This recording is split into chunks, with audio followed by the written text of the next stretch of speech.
એક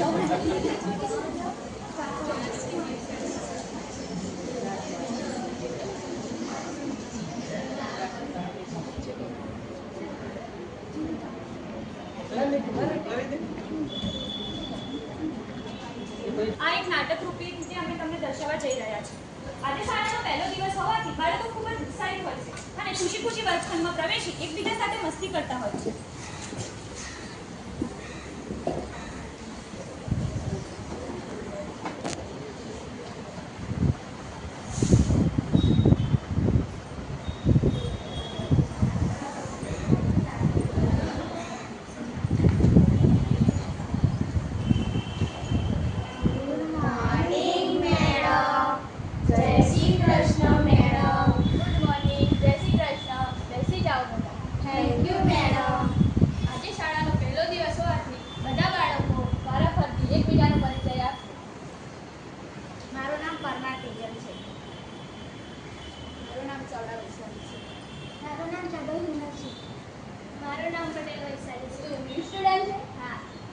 કઈ સ્કૂલમાંથી આવે છે? તે સ્કૂલનું નામ શું છે? શ્રી શારદામંદિર હાઈસ્કૂલ છે.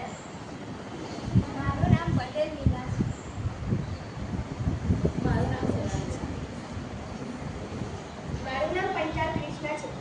કૃષ્ણા, તારે મારા વર્ગખંડમાં પ્રવેશવું હોય તો વ્યવસ્થિત આવવું, વ્યવસ્થિત રીતે તૈયાર થવું, વ્યવસ્થિત આઈ કાર્ડ પહેરવું, વાળ માથાના સરખા વળેલા હોવા જોઈએ અને સ્વચ્છ અને સુંદર પ્રવેશ પહેરવો હોવો જોઈએ.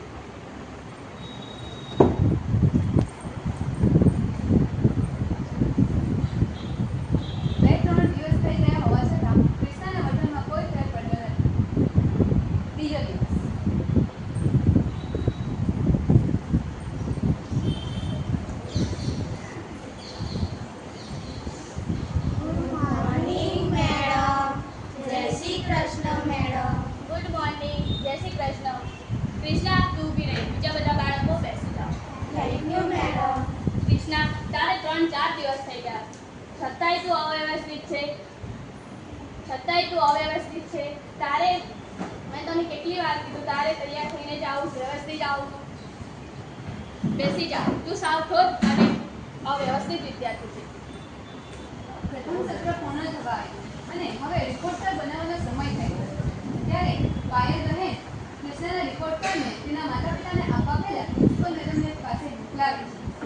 બેન, તમને આચાર્ય મેડમ તમને ઓફિસમાં બોલાવે છે. મેડમ,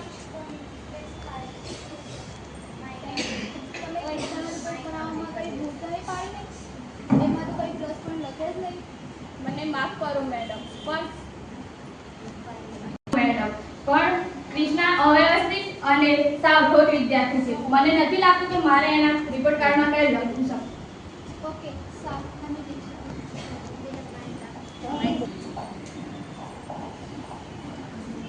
અરે, આ તો કૃષ્ણાનો રિપોર્ટ કાર્ડ છે. પાછલા વર્ષમાં પણ તેણે આવું જ કંઈક કર્યું હશે. લાવ, હું તેના ધોરણ 5ના રિપોર્ટ જોઈ લઉં. આમાં તો કંઈક લખ્યું છે. કૃષ્ણા જેવી હોશિયાર વિદ્યાર્થીની તો મેં આજ સુધી કંઈ જોઈ જ નહીં. તે ખૂબ સંવેદનશીલ અને સારા સ્વભાવની છે. શિક્ષક અને મિત્રો સાથે તે લાગણીથી વર્તે છે. લાવ, હું તેના ધોરણ 6નો રિપોર્ટ પણ ચેક કરી લઉં. અરે, આમાં તો કંઈક લખ્યું છે. આમાં તો લખ્યું છે કે કૃષ્ણાની તેની માતાની બીમારીનો ઊંડો પ્રભાવ પડ્યો છે, જેના કારણે તેના ભણવા પરથી ધ્યાન ભટકી રહ્યું છે. કૃષ્ણાના મમ્મીને અંતિમ ચરણનું કેન્સર છે અને તેના માતા મૃત્યુ પામ્યા છે.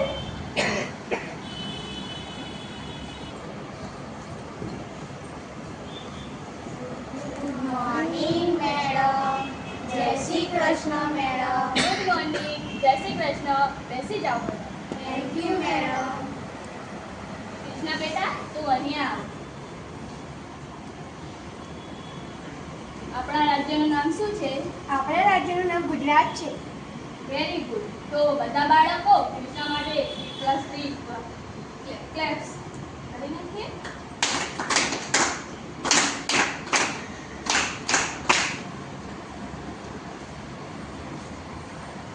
રોજની જેમ નંદની બહેન રાજુને રોજ નવા પ્રશ્નો પૂછે અને રાજુ તેનો સાચો જવાબ આપી બધાને પ્રભાવિત કરતો હોય અને કોઈક વખત તો તે પોતે બધાને પ્રશ્ન પૂછીને બધાને આશ્ચર્યમાં પણ મૂકી દેતો હોય.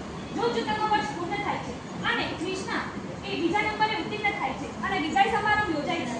વિદાય સમારંભ યોજાતા વિદાય થતા તે દર વર્ષે નંદનીબહેનને પત્ર લખે છે અને કહે છે આ વર્ષે પણ મને ઘણા શિક્ષકો મળ્યા, પરંતુ તમારા જેવું કોઈ ના હતું કે આ મહિનાના અંતમાં મારા લગ્ન છે અને મારા જીવનના આટલા મહત્વપૂર્ણ દિવસમાં હું તમને યાદ કર્યા વિના કઈ રીતે રહી શકું. અને બીજી વાત કે હું આખા જીવનમાં બધા કેટલાય લોકોને મળ્યો છું, પણ આપણા જેવું કોઈ નથી. અને સાથે જ વિમાનમાં આવવા જવાની ટિકિટ આવેલી હોય છે. આ જોઈને નંદનીબહેન ભાવુક થઈ જાય છે અને ફટાફટ તેમનું બેગ પેક કરવા માંડે છે.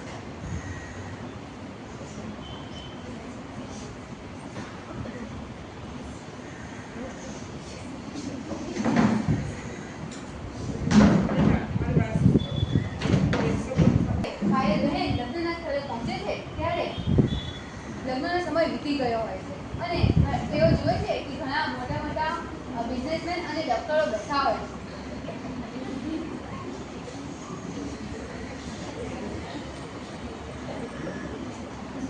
મુહૂર્તનો સમય વીતી રહ્યો છે. હવે તમે કોની રાહ જોઈ રહ્યા છો? હા, કોની રાહ જોઈ રહ્યા છો? જેનો મારા જીવનમાં અમૂલ્ય હાથ છે, બસ એની જ રાહ જોઈ રહી છું.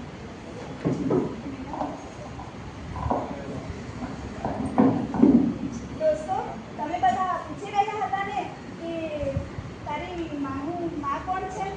ચાલો હું તમને બધાને પરિચય કરાવું. આ જ છે મારી માં. તો વાલા તાલીમાર્થી બહેનો, આ નાટક પરથી આપણે જાણવા મળે છે કે ગુરુ મંગળની પાછળ, બારમાં બુદ્ધની પાછળ અને જીવનમાં શિષ્યની પાછળ રહીને તેને વારંવાર પ્રવૃત્તિ વધતા શીખવે છે અને તેની સાથે જ તે જીવનમાં તેને ઘણા બધા આદર્શો પર ચાલવાનું શીખવે છે. आपसे ही सीखा हमने आपको ही गुरु माना, आप ही से सीखा हमने आपको ही हमने गुरु माना, सब सीखा हमने आपसे, कलम का मतलब भी हमने आप ही से जाना, कलम का मतलब भी हमने आप